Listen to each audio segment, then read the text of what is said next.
Alright guys, James and Justin back again, and we are going to be using the help of AI once again.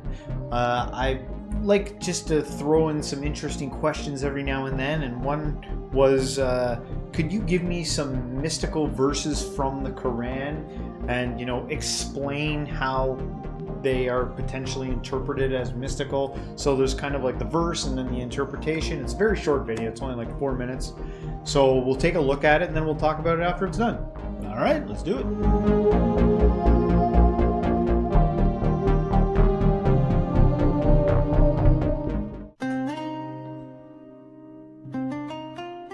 One, Ayat al-Kursi, the throne verse.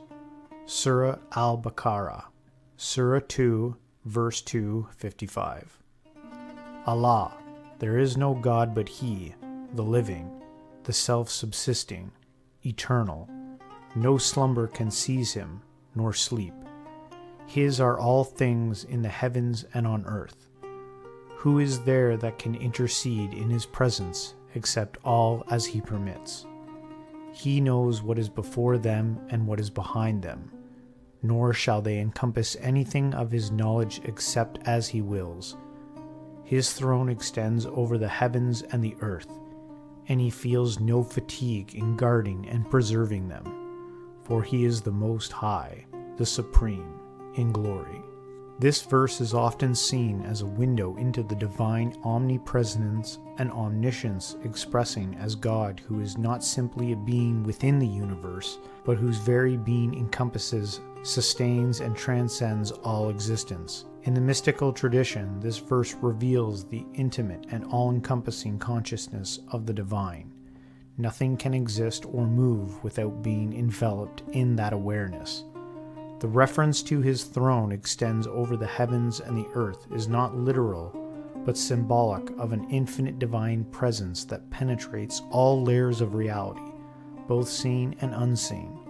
For mystics, contemplating this verse is a way of dissolving the ego into the vastness of divine presence. 2. An-Nura, Surah chapter 24, verse 35, the light verse. Allah is the light of the heavens and the earth.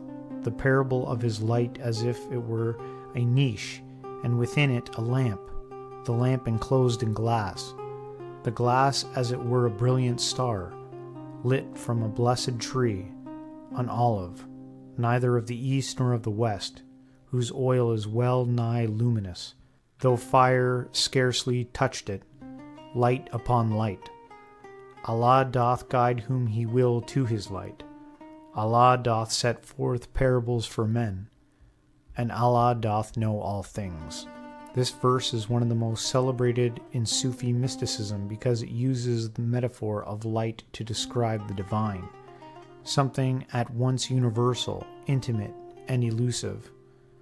The imagery of the niche, lamp, glass, and the star represents layers of consciousness and spiritual perception, with the light upon light symbolizing the unfolding of divine reality within the heart of the seeker. The olive tree, neither of the east nor west, suggests a transcendent reality beyond dualities, pointing to a source that nourishes both the inner and the outer worlds. For the mystic, this verse is a call to awaken the inner eye, to witness the divine as the luminous essence of all being. 3. Al-Ikhlas, Surah 112, verses 1 to 4, the purity or oneness. Say, He is Allah the One, Allah the eternal refuge. He neither begets nor is born, nor is there to Him any equivalence.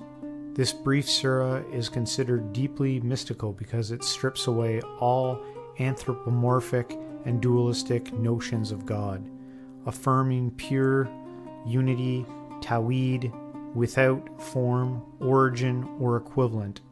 In just a few lines, it annihilates the ego's tendency to conceptualize God in limited terms, leading the seeker into the mystery of the one who is beyond conception and comparison. Mystics see this in the surah, the invitation to realize that ultimate reality is not something outside oneself, but the very ground of being, a presence beyond all attributes that can only be known through direct inner realization. Thanks for watching.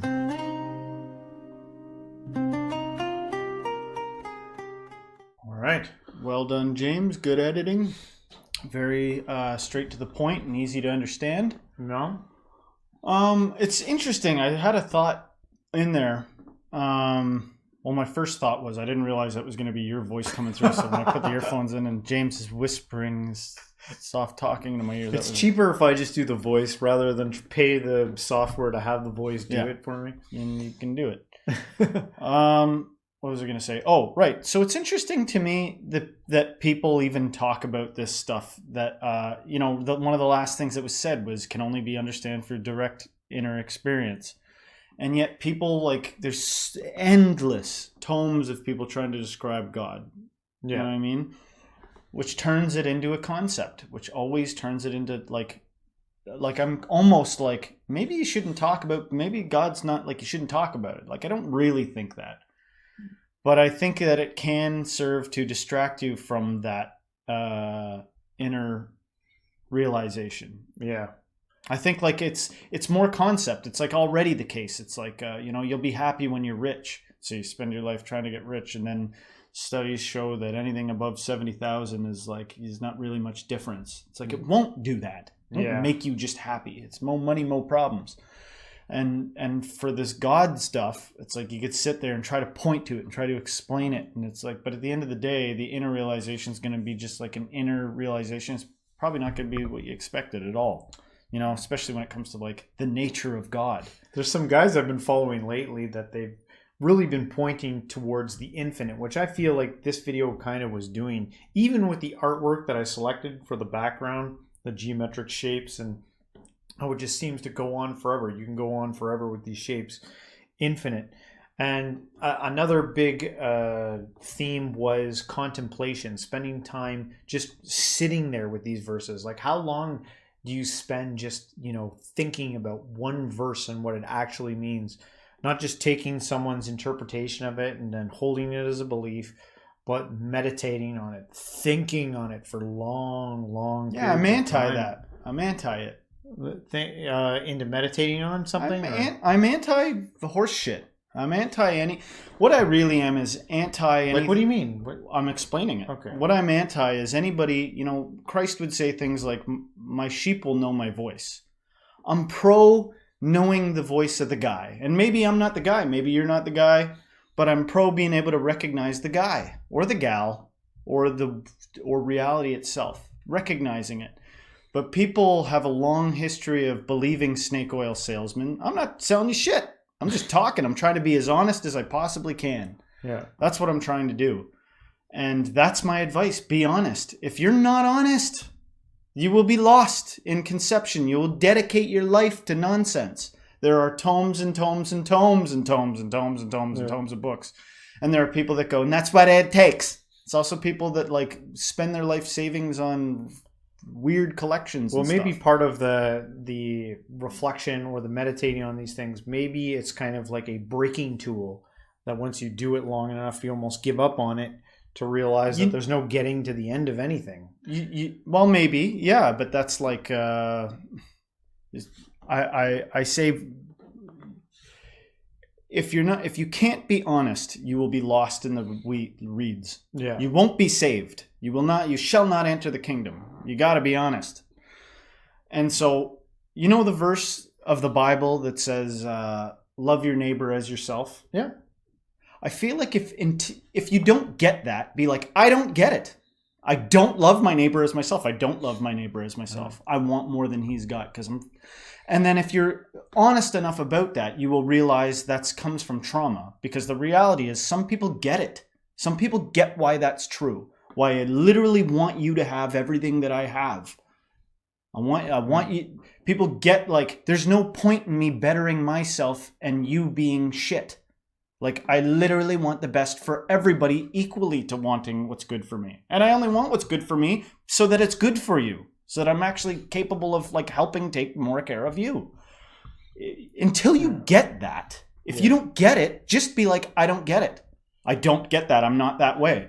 But that's not the culture we live in. We live in a culture of lies. So you're always going to kind of treat this information as like, how can this better me? You would be ruminating and seeking endlessly, poring over scriptures, trying to fine tune your meditation. You get really good at pretending. Really good at pretending like you're calm. Really good at pretending like you embody love. But you won't have it. You will not have it. And God will say, depart from me. I never knew you. You have to be honest.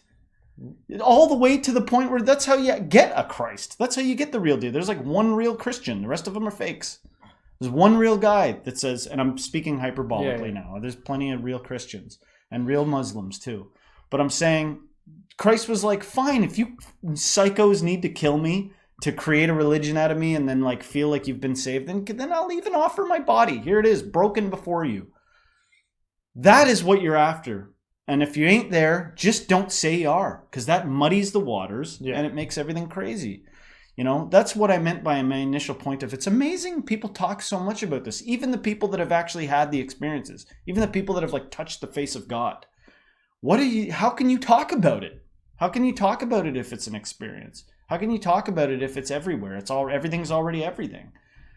Only maybe seeing, you know, that's where I'll leave it, I guess. I hope The only other side note is it's interesting to hear kind of like a mystical interpretation of this. Now, I know it was AI that kind of put it together, but it's for any traditional Muslims out there, when you see something like this, I'd like to know your thoughts on the interpretations that the AI gave versus maybe a more literal traditional interpretation. You know, this is like, I hope a video like this can help people see a different perspective. Like, we've watched tons of traditional stuff.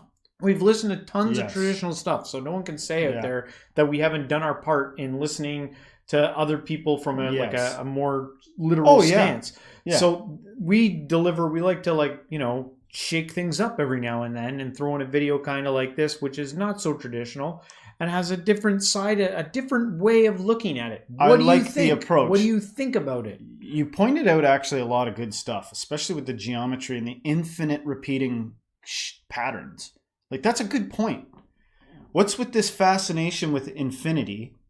The idea to try to extract the mystical out of it as a pointer is actually good. I reserve the right to contradict myself. Yeah. The wise shall contradict themselves. And so if I'm contradicting myself, good. But I'm saying, you're right.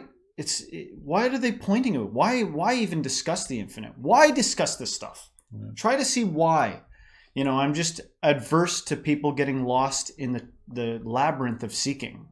You don't need to, it seems like seeking's a necessary part. And some people, if they're being honest, would be like, seeking was a big part of my journey. Yeah. But at the same time, if Allah is everything and in everything, need we not only open our eyes to see? Yeah, it sounds easier said than done, though. Well, maybe it's easier done than said. Yeah, maybe the problem is in the saying. Yeah. It's like, forget even everything I just said and try to absorb what I'm really getting at, just by osmosis. Just what if it's not a matter of seeking? What if it's not a matter of that? Yeah. It's something else.